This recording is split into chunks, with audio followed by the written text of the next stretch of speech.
সহজ পদ্ধতিতে কলার একটা দ্রবণ তৈরি করলাম।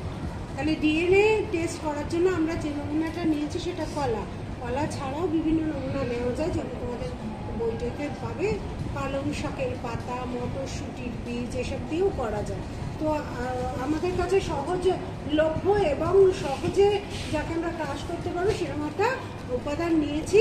মর্টার প্যাসেল বা হামানদিস্তার মধ্যে তাকে থেতো করলে ভালো হয়, বা মিক্সার গ্রাইন্ডারে দেওয়া যায়। কিন্তু আমরা কি করেছি, একটা ছোট প্লাস্টিকের প্যাকেট, ডিপার প্লাস্টিকের প্যাকেট দিয়ে তার মধ্যে কলাটাকে পুড়েছি, হাত দিয়ে চটকে সেটা পাতিত জল মিশে একটা দ্রবণ তৈরি করেছি। এবার এই দ্রবণটাকে আমরা ছাপবদ্ধ মসৃণ কাপড় দিই, একটা পরিষ্কার মসৃণ কাপড় দিয়ে আমরা এটাকে ছেঁকে নিচ্ছি, যাতে করে এক্সট্রা অ্যামাউন্টটা বেরিয়ে যায়। একটু জল দেবো, কোথায় গেল আমার জলটা? ফল ব্যাস ব্যাস।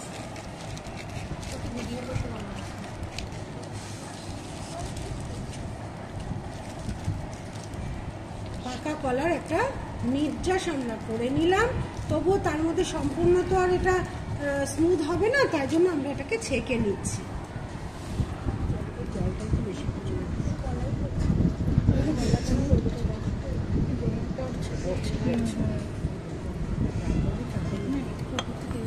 উঠে যায় না, নজরটায় দেখ, আমি দেখতে পাচ্ছি না,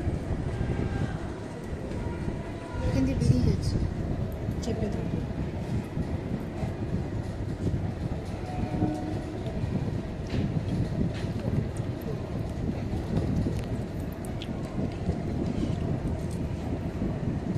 এতে করে কি হলো, কলার কোষ মধ্যে যে উদ্ভিদ কোষগুলো ছিল সেই কোষের কোষ প্রাচীরটা বিনষ্ট হলো, ভেঙে গেল।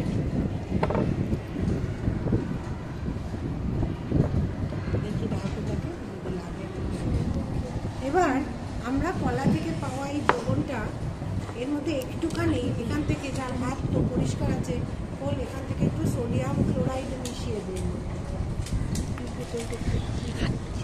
নন আয়োডাইজড সোডিয়াম ক্লোরাইড।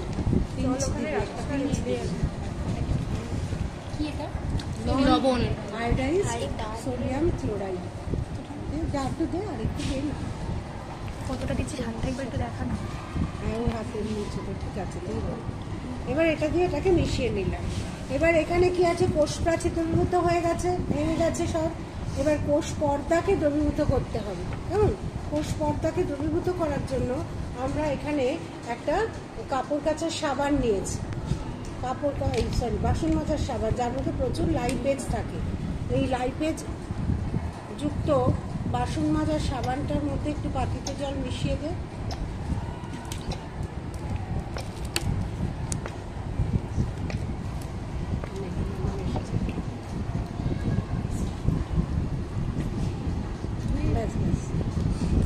এবার এটার একটা মিশ্রণ আমরা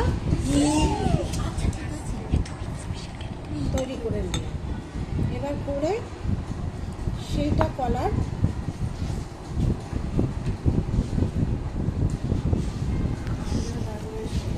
মধ্যে মিশিয়ে দিই। একটা গ্লাস রড লাগবে, ওইখানে দেখ গ্লাস রড আছে, নিয়ে এটা কোষ পর্দার লিপিডটা